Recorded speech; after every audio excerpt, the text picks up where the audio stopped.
What do you guys want to talk about? Let me talk to you. Yeah! Throwdown Nation, what is going on? We are live. It is a Tuesday. We are rolling on Instagram, YouTube, Twitter /X, Facebook, and Twitch. It is episode 204 of the Throwdown, where we celebrate the art and sport of professional wrestling with a strong focus on the indies. I'm your host, Matt, and today we are throwing down with a Georgia-based wrestling photographer and now wrestler in training, a guy who has taken great and compelling wrestling photos all over the Southeast and is currently training at the PWE Dojo under Cowboy James Hunter and others. Ladies and gentlemen, Dalton Bell. How you doing? Everybody, living the dream, baby. How are you, Matt? Man, if I were doing much better, there'd probably be 3 or 4 of me. And you know, looking at the chat room on Instagram, we've got a bunch of people pulling in. It's feeling like old home. We're feeling like old home week. We got the cowboy himself. Oh my! We've got Alexander Amaya, my old buddy. We've got Keith Andrews. My mentor right there.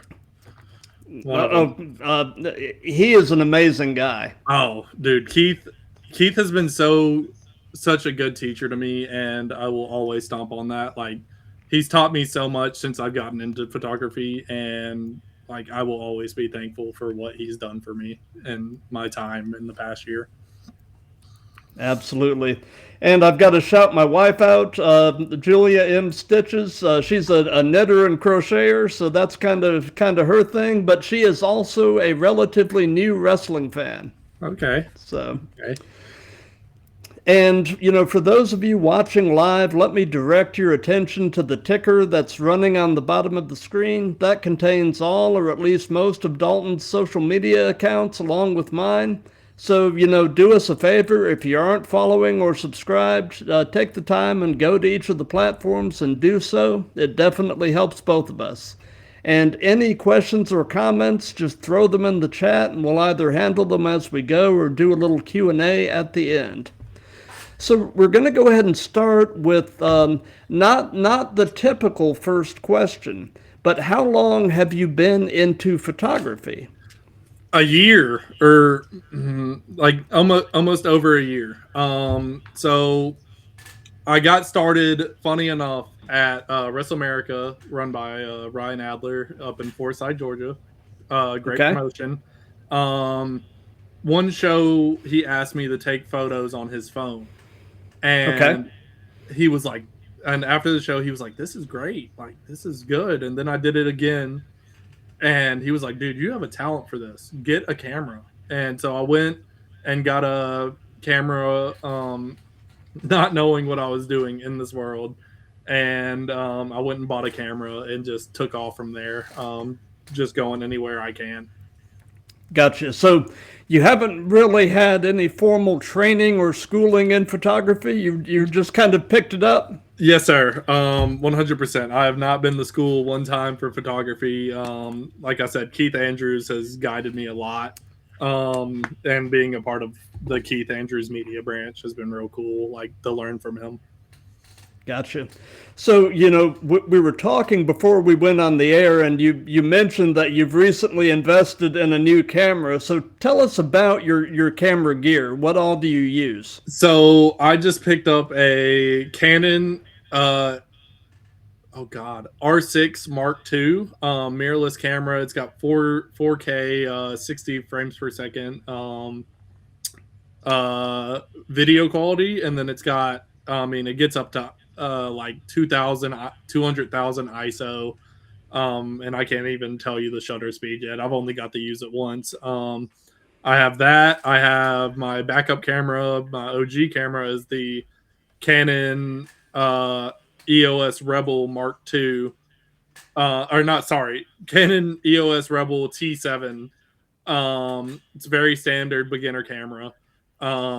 Very simple to use, very easy, but doesn't really do great in darker places. So I was like working in the wrestling business, baby.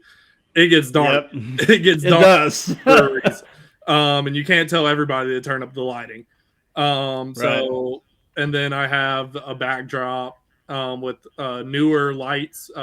It's a brand. Newer. I got 4 light. I got a lot of light actually, but 4 lights. I set up at almost every show I go to.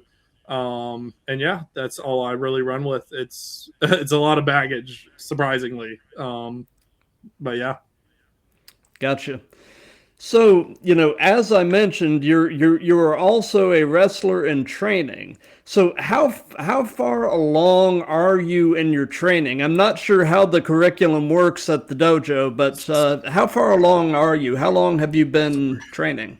So I've been training. So when I first got to Augusta, I was actually training at Cowboys House with Anthony Henry and Amber, his wife. I was coming up, helping set up with the ring, and then we would go out there in the 90-something degree Georgia heat and just go for hours. And then James started the dojo in October, and it's a 6-month beginner curriculum to teach us psychology, gimmicks, and how to work. I believe it's a 5 to 8 minute match. I'm not that he would have to speak on that more than me, but how to work a 5 to 8 minute match. And then if you need to keep learning, he'll do intermediate classes and more.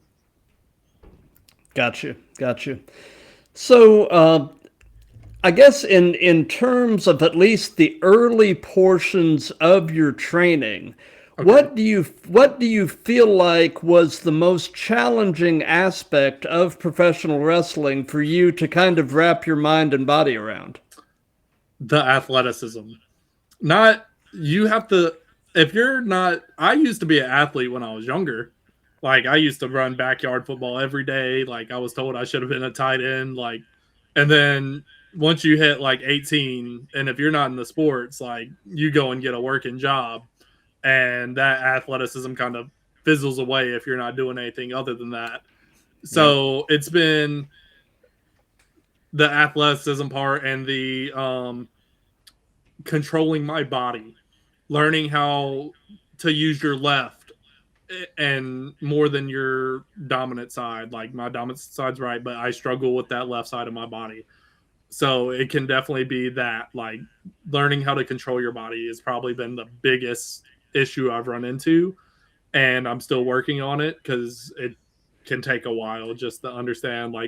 But some people get it immediately. You could do one flip bump, and then boom, you know how to use your whole body all of a sudden.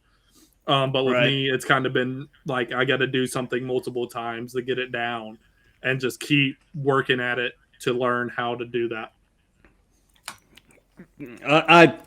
I can definitely identify with that. I've never trained in professional wrestling, but several years ago, for a few years, I trained in Brazilian Jiu-Jitsu. Yeah. And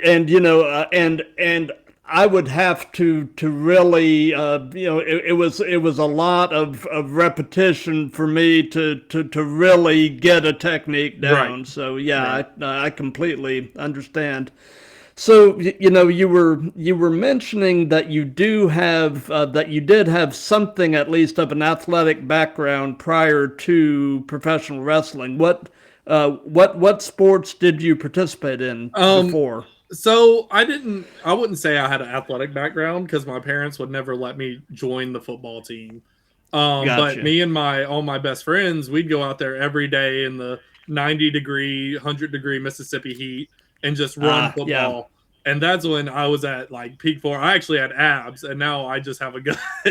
But every day, just all of us just running sports, running football, running basketball, whatever we could do to get out the house.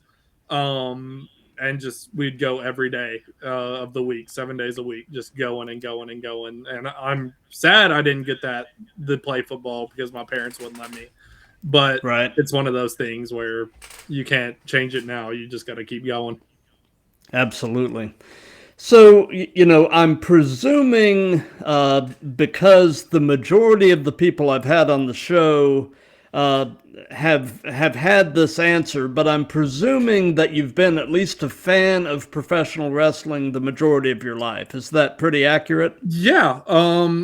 Since I was about probably seven or eight, grew up watching. I know I sound really young saying this, but I grew up in the era of unfortunately, the PG era, the John Cena and the end of Triple H's run and things of that nature. I didn't have the money, unfortunately, to watch all these PPVs, but I grew Right. up watching John Cena on TV every Monday, like getting to watch him like win, and then he'd be on this, 100 match win streak, and then boom, he loses, like would crush me.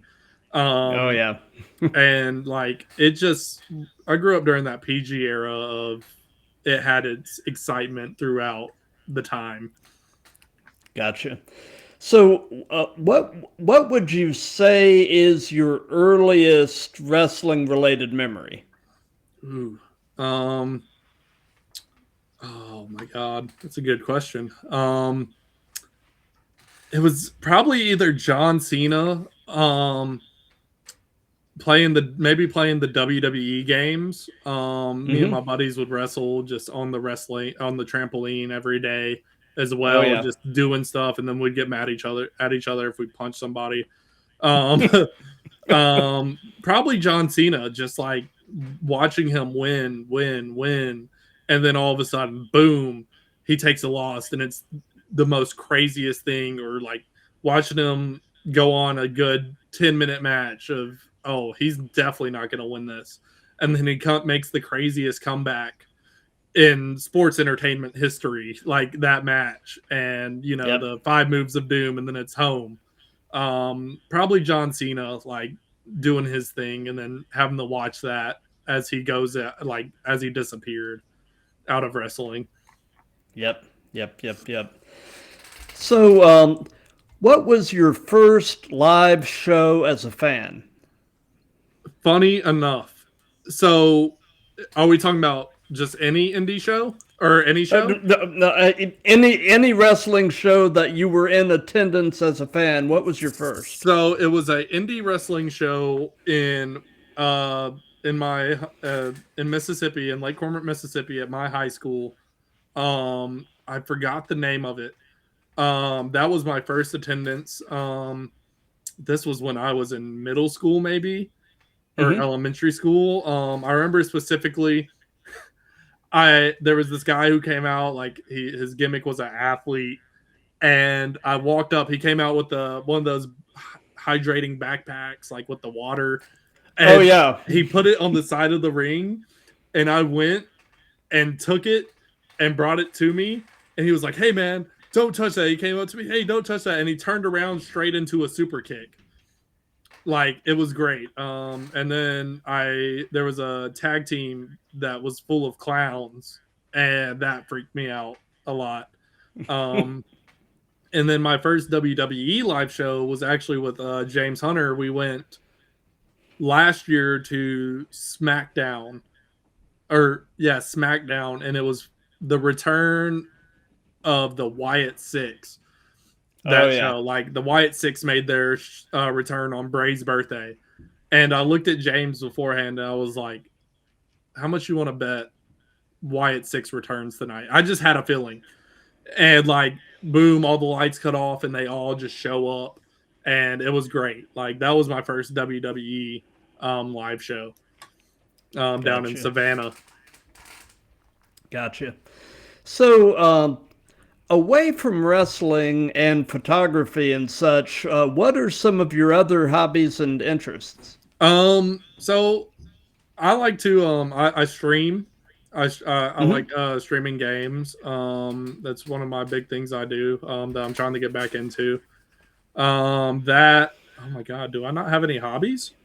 I mean, I think like that's about it. Just gaming. When I'm not hurting from training, I'll go out with some buddies, have a couple of drinks. Nothing crazy. I did most of my partying and all that when I was overseas. So like I'm just kind of riding the ride at this point, staying inside and hanging out, watching TV and YouTube and streaming when I can. Gotcha. Well, we're mostly a wrestling related show, but we do dabble a little bit into pop culture, and Okay. I'm always looking for recommendations. So by any chance, are you watching or listening to anything cool right now? Um, let's see here. I watched The Landman recently. That was a good show. The Tulsa King was pretty good. Yes. Um, I watched The Ranch finally. That lost me. I mean, I finished the whole thing, but that lost me about season 4. Um, what else? If you've ever watched I think it's called the Digital Circus. It's on Netflix. It's Okay. really good.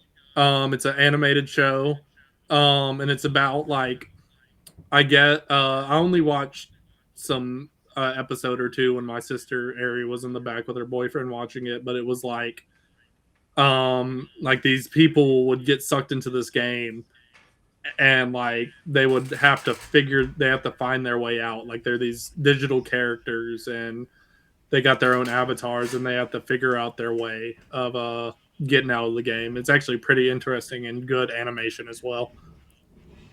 Gotcha.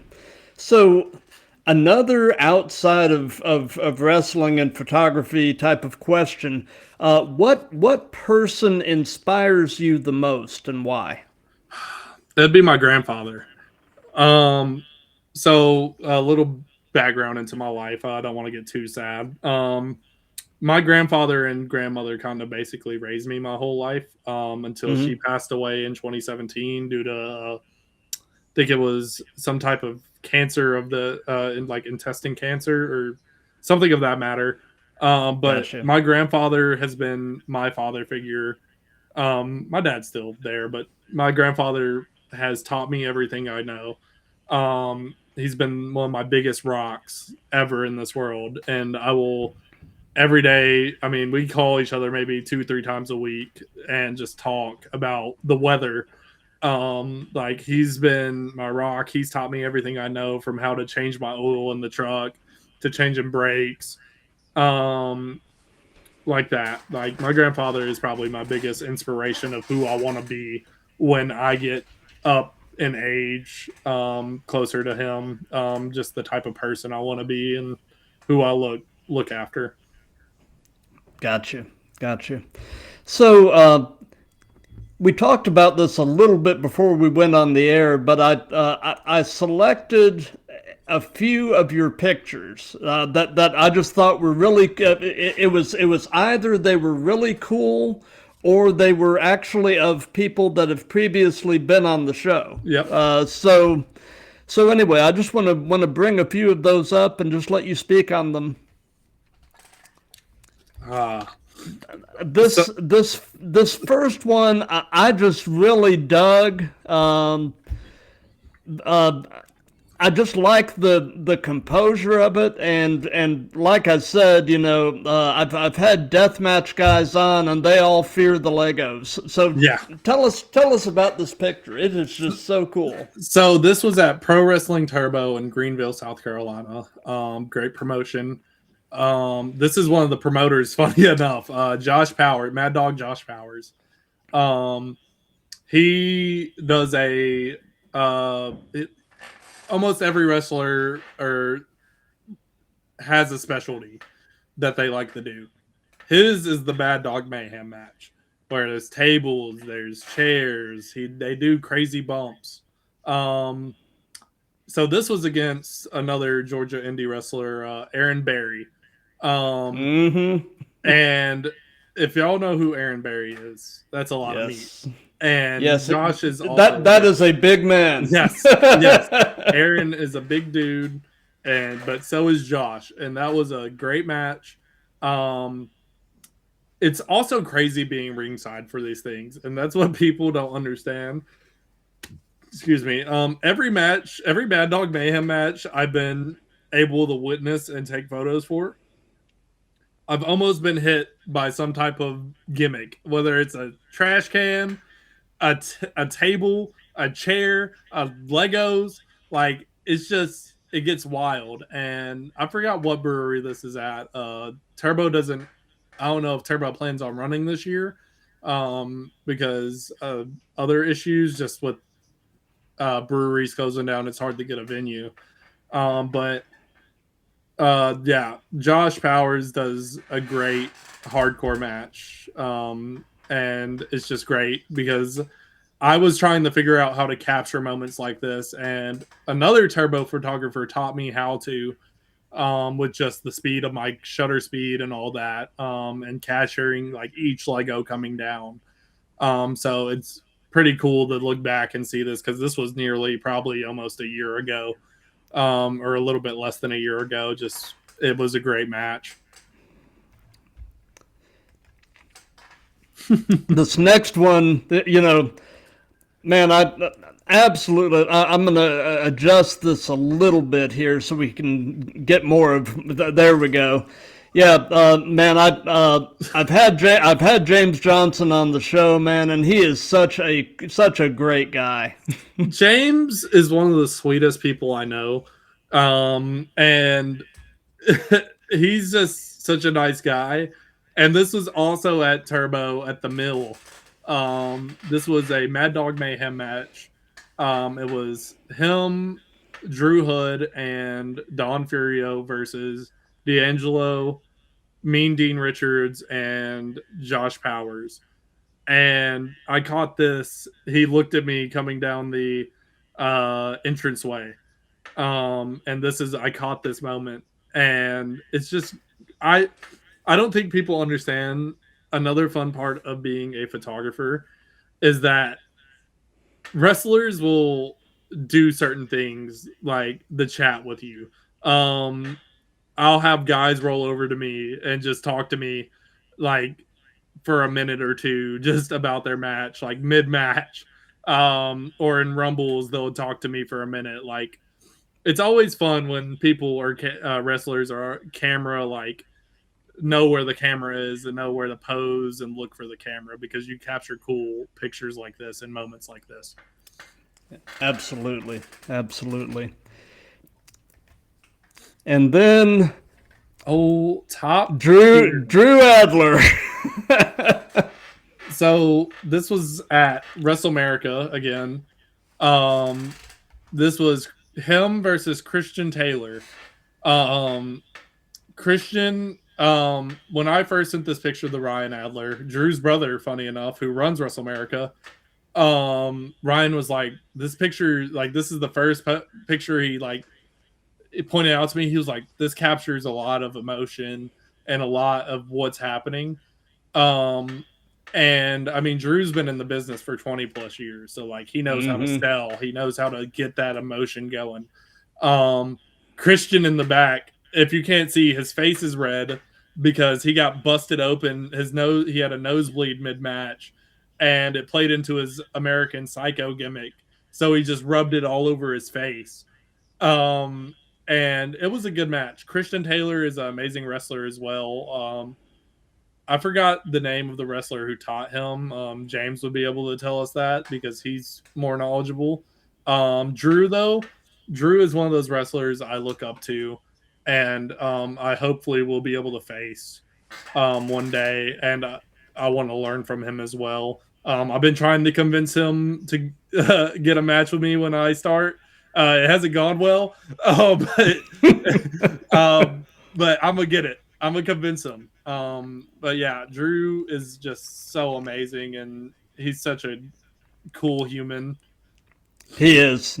You know, like I said before we went on the air, Drew Adler was my second guest on the Throwdown. You know, I had Cowboy, and then Cowboy vouched for me to Drew, and it all just kind of went from there after that. But yeah, man, he's a quality human being. Oh yeah, quality human being, quality wrestler. Like, he puts in so much work, and he'll look out for you no matter what. Like, he told me to come in and get my back checked out and all that with him, because he also does like body work and things of that nature. And he immediately told me, he was like, dude, your body's jacked. Like you're jacked up. Like you need to get checked out. So I will always have a special place in my heart for Drew, no matter what. Gotcha. So, you're obviously still in the training process, but you've sort of got at least the beginnings of an in-ring persona. Red Hot Dalton Peppers. So tell us a bit about your in-ring persona and kind of compare and contrast him with everyday you. So Red Hot Dalton Peppers so how the persona came was Alexander Amaya. Funny enough, we were sitting at a brewery show before he left for California, and he comes up to me, he goes, Red Hot Dalton Peppers. And I look at him, I'm like, what the hell are you talking about? Like, what? And he's like, that's your gimmick. And him and James have helped me mold it into something, like a living thing.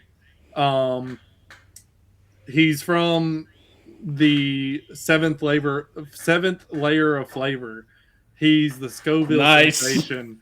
Like, I bring the intensity, the heat. Like, I'm the human habanero. I eat peppers. Like, that's what I do.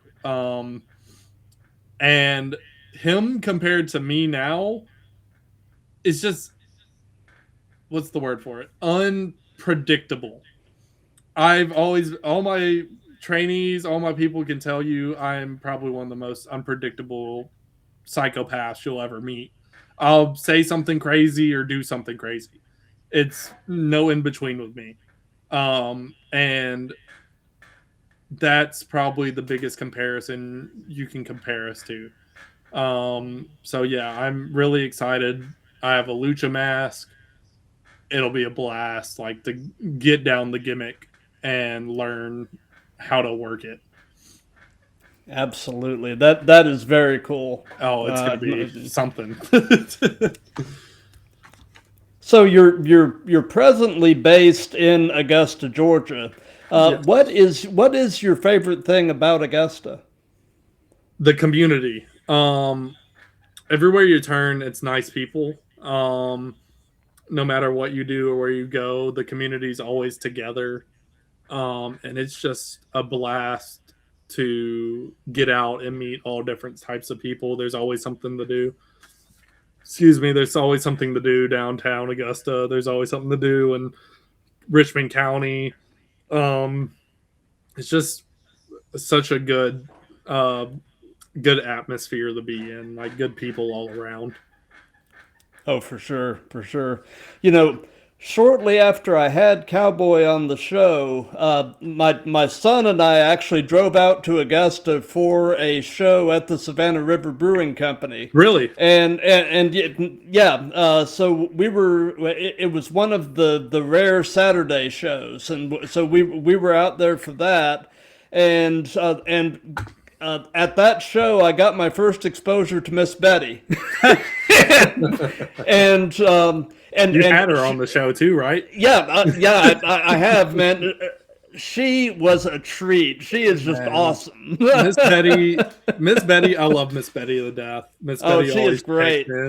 Miss Betty, like, is one of those people I was talking about. Like, she's very, like, she'll always check in on you. She'll, like, text every wrestler to make sure they're okay. Like, she's the type of person that she's just an amazing human, and I love Miss Betty to death and her wildness, and how intense she gets at the shows. Like, it's crazy. Like, she'll cuss somebody out there right there in front of you, and you're just sitting there like, I really hope she doesn't punch this man today. Like, please. Yeah, my son was in complete and total shock at Miss Betty. Miss Betty's wild, man. Miss Betty is wild. That's one. So you've been watching this stuff long enough that I'm sure that you've probably developed some of these. But what is your biggest wrestling related pet peeve?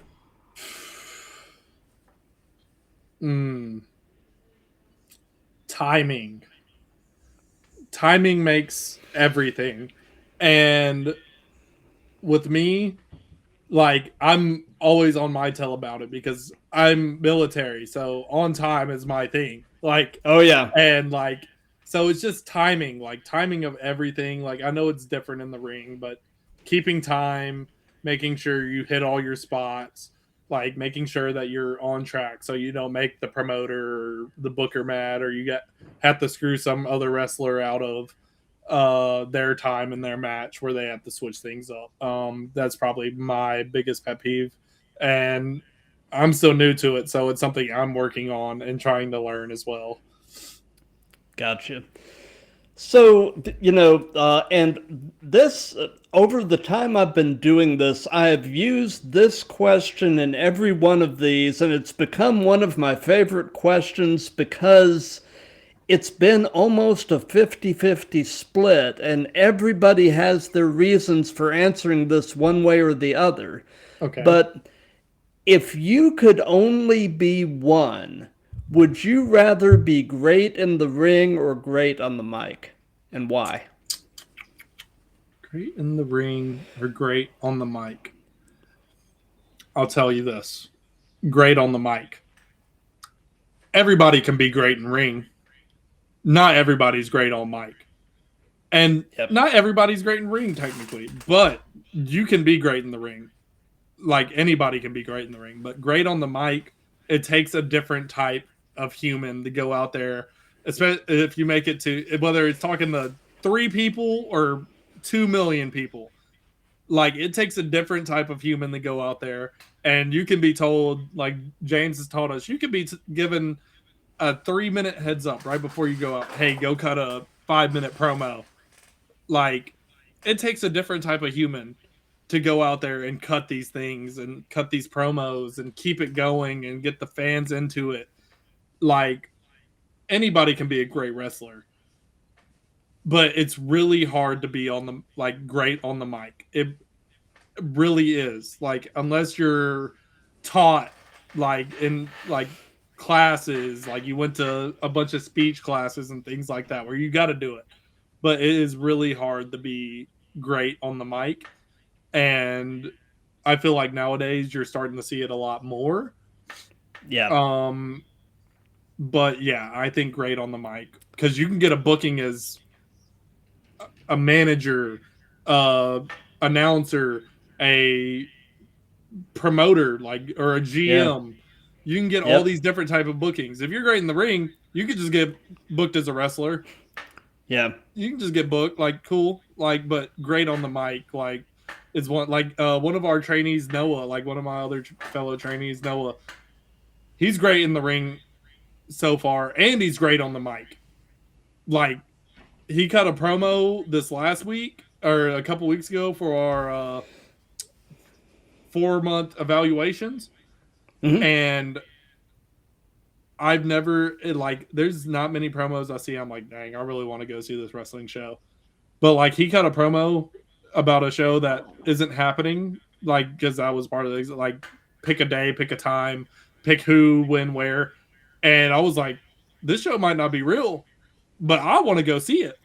Like, Noah is, shout out Noah, he's hopefully watching. He was in here a second ago. Like, being great on the mic can take you far in the business. Like, you don't have to be, you can be a decent wrestler, but if you're great on the mic, you can get booked anywhere, anyhow, because everybody's a great wrestler nowadays. Like, it's hard to not find, like, I mean, it's hard not to find a over decent wrestler. And, like, it's hard to find people on the mic that can draw you to a show, if that makes sense. Yeah. You know, people with a truly natural gift of gab are comparatively pretty rare. But occasionally you've got somebody like an MJF who's just insanely good on the mic. I mean, so good. You know? Or a Kit Wilson, like, who is now getting more shine, and I think that's because of his gimmick and his gift on the mic. Like Jericho, he was always a great wrestler. but his gift on the mic was insane. Like Oh, for The sure. Rock, Stone Cold. Stone Cold is your most basic wrestler possible, but what made him so great was his gift on the mic. Yeah. Like and John Cena too. Most basic wrestler possible. Yeah, he had super strength, but most basic create a superstar possible. And his mic skills got him to where he was. Absolutely. So, do you have an all-time favorite match as a fan? Is there a match that's like comfort food? You find yourself circling back to it. It really speaks to you, and it never really gets old. Do you have such a match? Yes. I have two. Okay. I have Curryman versus Jay Lethal. Okay. ROH, I think it was 05 maybe, or a little bit after. It's about it's a 25-minute match. But this was prime ROH when Christopher Daniels was the most over human being in wrestling. And like the gimmick work was it was 25 minutes, but when I tell you the first 13 minutes of the match was arm drags and headlock takeovers and gimmick work, that's all it was. And then the final 12 minutes was just wrestling. And so there's that match, and I highly recommend that match. Like, it's so good. And then there's 2014 Survivor Series, the Survivor Series match. It's just so good. Like, one of the peaks of the Authority John Cena rivalry, like just the Dolph Ziggler comeback, 1v5 or 1v4. And you just think, oh, he's not going to make it. He's got to get past the Big Show. He's got to get past Mark Henry. He's got to get past Luke Harper and Seth Rollins. Like, three of the biggest dudes in the business and one of the best in the ring at the time, and still is. And Dolph Ziggler's got to get past all four of these guys. And Dolph Ziggler weighs 300 pounds less than almost all these dudes. Like, impossible. Like, and then you watch the ending, and I shed a tear every time. Like, it's just, and I jump out of my seat every time. It's so good, and just, I love a good story. I love good storytelling. I love it all, and I love a good underdog story. And that match just describes it all. Like the heel turn from the Big Show to the lead up to Dolph Ziggler. Can he do it? And then he gets the pin on Luke Harper. Oh my God. Boom. He takes out, it was Kane. Was it? No, it wasn't Big Show. It was Kane. Sorry. It was, boom. He takes out Kane. Boom. He takes out whoever. Boom. Down goes, Seth Rollins or, Triple H, low blows. It's ball game. Oh my God. Here comes Sting. And that was one as a younger guy, that's one of my first times seeing Sting, like on TV, like, and I'd never seen him other than TNA, and seeing that, like, just chills, just the whole match, just chills. It was great. And then wrestling kind of went downhill like that after that, like, for me. Yeah. So, those two matches were amazing. Well, you know, we were again talking about this before we went on the air, but it is hard to go wrong with anything Jay Lethal does, and then, you know, I'm also a big Ziggler mark, man, and the run that he's been on as Nick Nemeth now in TNA has just been amazing. Great. Yeah. I mean, really, leaving WWE may have been one of the best things that ever happened to him. Yeah. So Ziggler is my. I don't know if you're going to ask this as a question, and sorry if I'm hopping to it, but Ziggler is my goat. Ziggler is my number one. It's who I look to for selling, for character work, for just in-ring skill, and he was always underrated. Yeah, they put a belt on him. He wasn't even supposed to win that big belt. I'm pretty sure there's a story somewhere out there.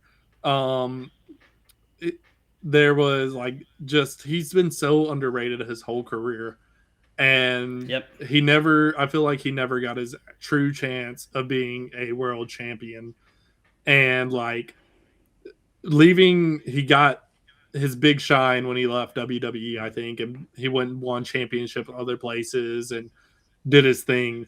And I was actually sad because I thought he was going to go to the comedy side when he left WWE because he's also a comedian. So like I thought he was just done with wrestling, which it was a work because he said he was, and then he worked me and was like, boom, show up as the most wanted man in TNA. And like, yeah, that was pretty good too. So piggybacking on to the previous question, do you have an all-time favorite promo as a fan? It's a great question. Great question. Thank you. That's what I say when it's really stumped me. I'm trying to go and run through my mind.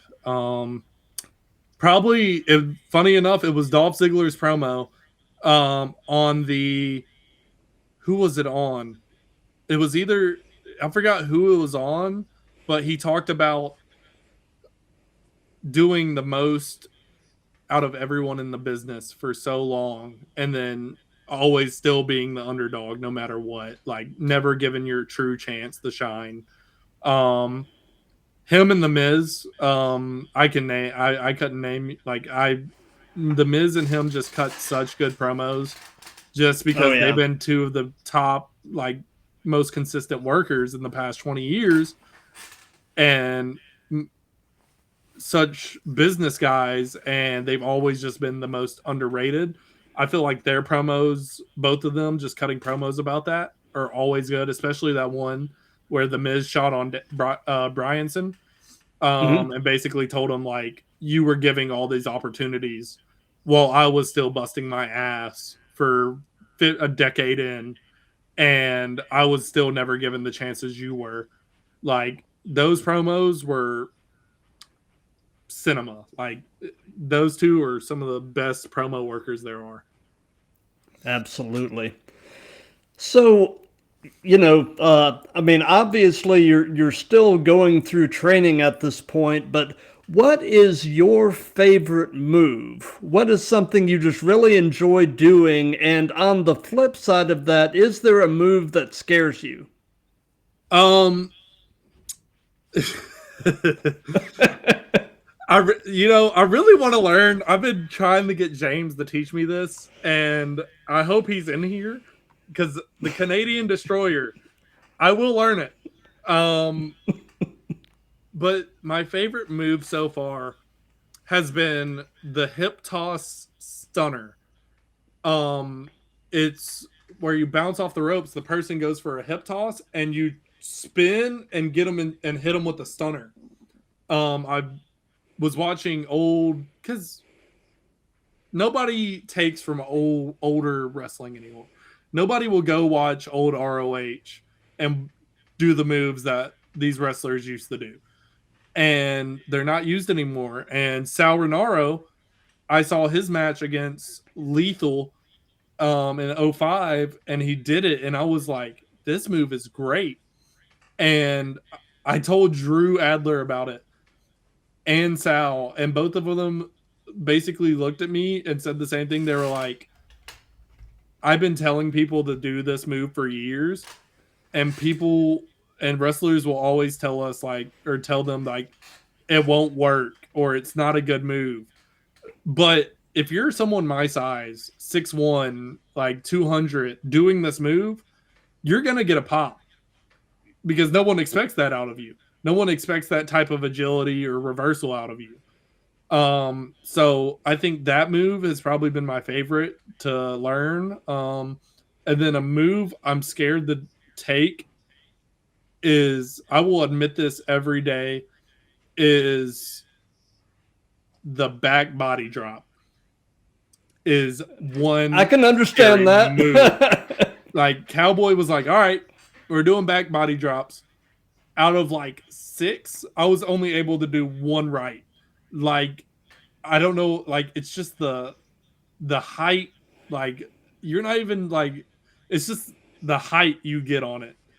Like I don't like people like AJ Styles are definitely like one of a kind humans, and these guys from old ROH days because they used to take this thing and push themselves off the post and give themselves like at least 5 more feet in the air, and I'm like, I'm not doing that. I'm good. Like that's one scary ass move to take. Excuse my French. It's just a scary move. I hate it. You know, if I were a wrestler, which I'm not, a move that I would love to experience doing because to me it looks like the ultimate in cooperation with you and your opponent is a Spanish fly. I mean, Yeah, I could definitely go with that. That would probably be a move. It's definitely like the Canadian Destroyer in the terms of it's about timing and it's about momentum. It's yeah, all about momentum and timing. Like if you get the timing right, one of you are landing on your head, or wrong. Sorry, if you get the timing wrong, one of you are landing on your head, or both of you. Like yeah, it's just like I said, everything in wrestling. Like if you're like James told us, like the best compliment he's ever got was your timing was amazing. Like everything, like wrestling is about timing. That's one of the biggest things in wrestling. And yeah, that would probably be a scary move to take, especially if you do it from the top rope.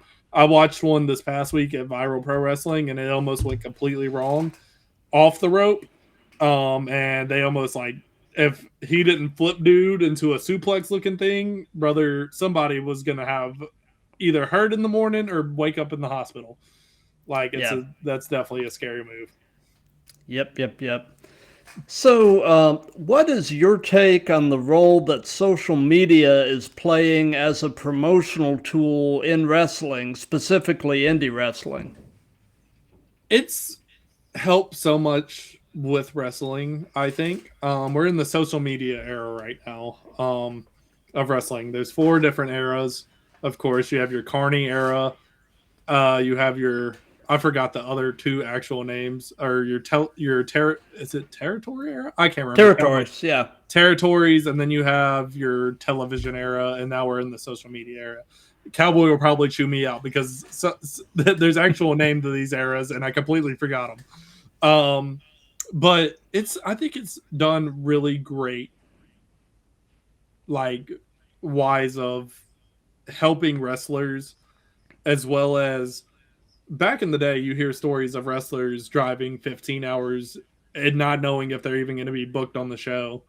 Went to a Jamie Noble seminar recently, and he was like, "Yeah, we used to drive like 15 hours to a show and not even know if we're booked or not." Like, and nowadays you could just pop up your phone, text somebody, "Oh, hey, can I come work for this amount?" And if they don't respond, you know it's a no. If they do respond, you could be booked. Like, it's definitely helped with promotion wise and getting indie wrestling out there more.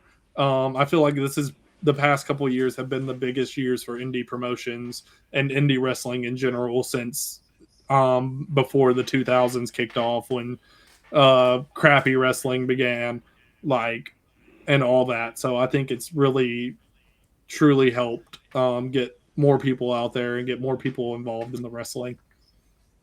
Absolutely.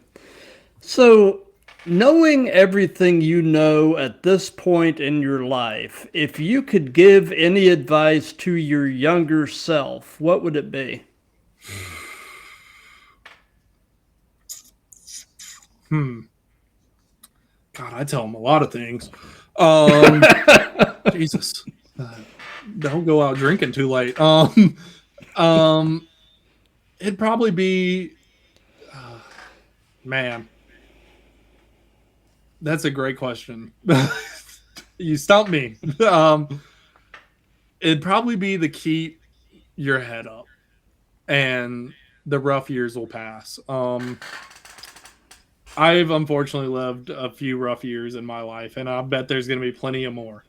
And some of those times, like, I kept my head down and just stayed to myself and didn't go out. So I think it would probably be keep your head up and keep going and get yourself out there. Don't lock yourself away in a cage where you won't allow anybody to get to you. Because this life thing's hard. Like, it's always going to be hard no matter what age you are, no matter how old you are. Like, it's just going to be one thing after another. You could be having the greatest streak of your life, and then boom, just like that, lightning strikes twice. It's just keep your head up, keep moving forward, and keep pushing is all you can do. Gotcha. So something that we've done in all of these that's just been kind of fun is we've let the current guest pose a question for the next guest. So last night I had a wrestler from San Diego, California on the show, a guy by the name of G4. Okay. And he has a look and a presence, and I think we're going to be seeing stuff out of this guy. Okay. But the question that he posed is, would you ever wrestle barefoot? Mm-hmm. In other words, would you pull a Matt Riddle? So I feel like me personally, probably not. Just for the fact of you wear boots and stuff to protect yourself. Yeah, it's for gear as well, but it's also to protect yourself. And you get your toe stepped on by some 300-pound wrestler, dude, you're out for 6 months. Or if you land a move wrong on somebody, it's going to hurt a lot more than that padded boot did. There's a wrestler, Steve Allen, of Allentown. He landed I think it was like a kick to another wrestler, and it was just one of those things. It's wrestling, and his toe hit dude's bicep, and hurt his bicep, and I'd be afraid of it's just a lot easier, I think, and safer to wear boots, because unless you're trained like a Speedball or a Matt Riddle, or even a Steve's really good, but all these wrestlers have been trained in some type of martial arts that allow them to do that. So me personally, probably not, because I'd also be scared of that mat burn. That crap sucks on my elbows because I don't wear elbow pads like I should. I bet it'd hurt a lot worse on your feet. So no, I would not. Probably not. Gotcha. So, during his farewell tour, John Cena kept bringing up the concept of leaving wrestling better than he found it. Okay. What are you doing in terms of your actions and such within the professional wrestling business? How do you hope to leave the business better than you found it? I'm trying to bring back gimmicks. I'm trying to bring back the fun in wrestling. Don't get me wrong, the cool spots, the cool everything is the crazy spots they do, like Javon Evans, his crazy moves, like that one tornado kick he did the other night at Raw, was insane. I mean, that kid is just, he is something incredible. Special. I feel like one thing we got lost in wrestling was the entertainment. We lost our focus on the entertainment and became more of a sport. And there's a reason why wrestlers hate calling it a sport, because we're not a sport. We're entertainment. We're nothing about, other than the running, and nothing about us is really a sport. We go out there to entertain kids and people all around. We're trained, like James tells us, we're trying to get the reactions from the 5-year-olds and the 70-year-olds. And we lost that eye on entertainment after, unfortunately, I hate saying this, after Vince McMahon left. Because no matter his past or whatever he did, Vince knew how to entertain people. And there's no deniable fact about that. He kept the prices low to entertain. He made sure families could get into wrestling to entertain. He kept the gimmicks interesting.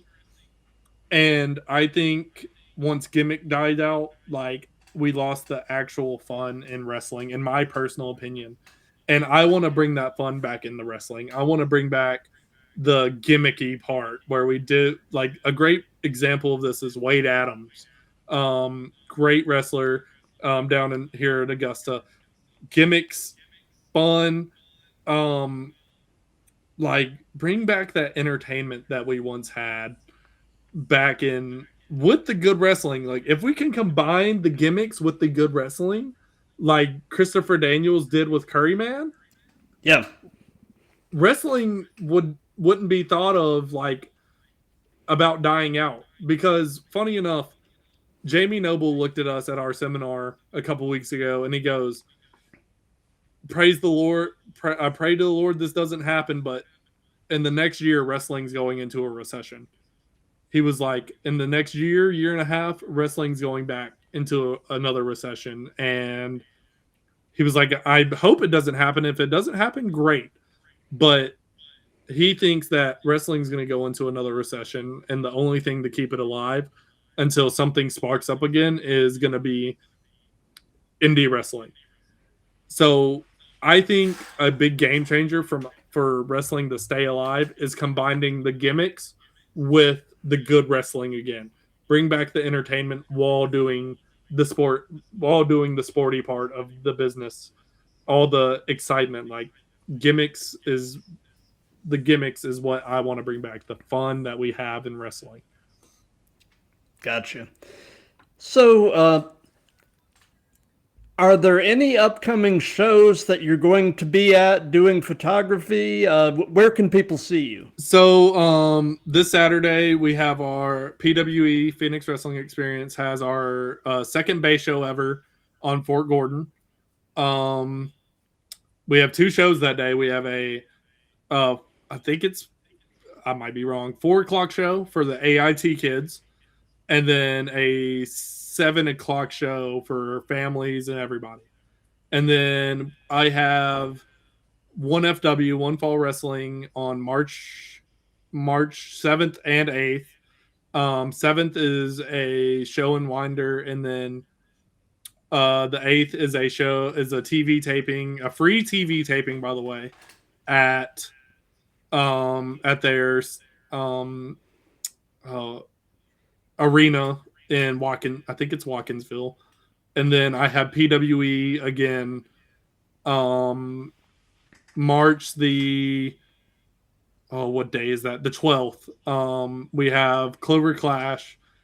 We have our pot of gold on a pole match, which will include wrestling legend Bob Evans. He'll be there in the pot of the gold match against D'Angelo, TJ, Linnaeus Preacher, I can't say it right, and TJ and TJ Era, if I didn't say that name.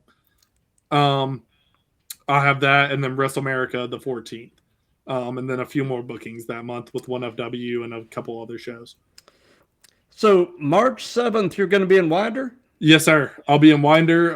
One FW has a show. You know what? Winder is like 10 minutes from here. I'm going to have to come out to that show, and you and I are going to have to meet in person. Okay, absolutely. Yeah, it'll be. If you look on What FW's website, if you just look up One Fall Wrestling, they have all their events at the bottom. And March 7th, me and another trainee will be there, and hopefully a couple others. I'll be doing photography, and I'm trying to get more of the trainees into One Fall, because I'll put One Fall over like I put PWE over. One Fall is getting big. One Fall is probably the biggest indie right now in Georgia or in the South. Like, their talent they bring in is insane. The connections and as a wrestler, as a trainee, you make is insane. It's a bunch of they bring in a bunch of AEW guys. They bring in the Nightmare Factory talent. So it's ran by QT Marshall and Scott Barnett. Like, it's just really cool to see where they're going with it so far, and it's That's just awesome. so cool. They have like over 150 events this year, I think. Wow. And that's just insane to think about, and it's all in the Watkinsville, Winder, all up in those areas around Atlanta. It's just exciting stuff. Very cool. Very cool.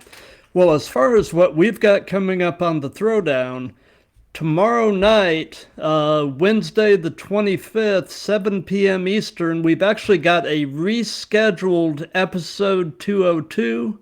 And our guest is a Central Florida-based wrestler by the name of Baracco. He's out of the House of Champions in Orlando, and he was actually the inaugural House of Champions heavyweight champion back when they were first kind of getting started.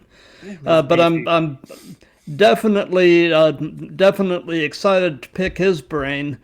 And then this coming Monday, March the 2nd, at 7 p.m. Eastern, we've got episode 205, and our guest is actually a Texas/South Carolina-based wrestler, Elia Lopez. I say Texas and South Carolina because he had done the majority of his training in Texas, and had actually, had a number of matches out there, but he has recently relocated to South Carolina. So okay, I'm definitely excited to talk to him and kind of see what the future holds. I'll see if I run into him. I'm in South Carolina a lot, so it'll be absolutely. So cool. He is like freshly moved there, so I don't really know.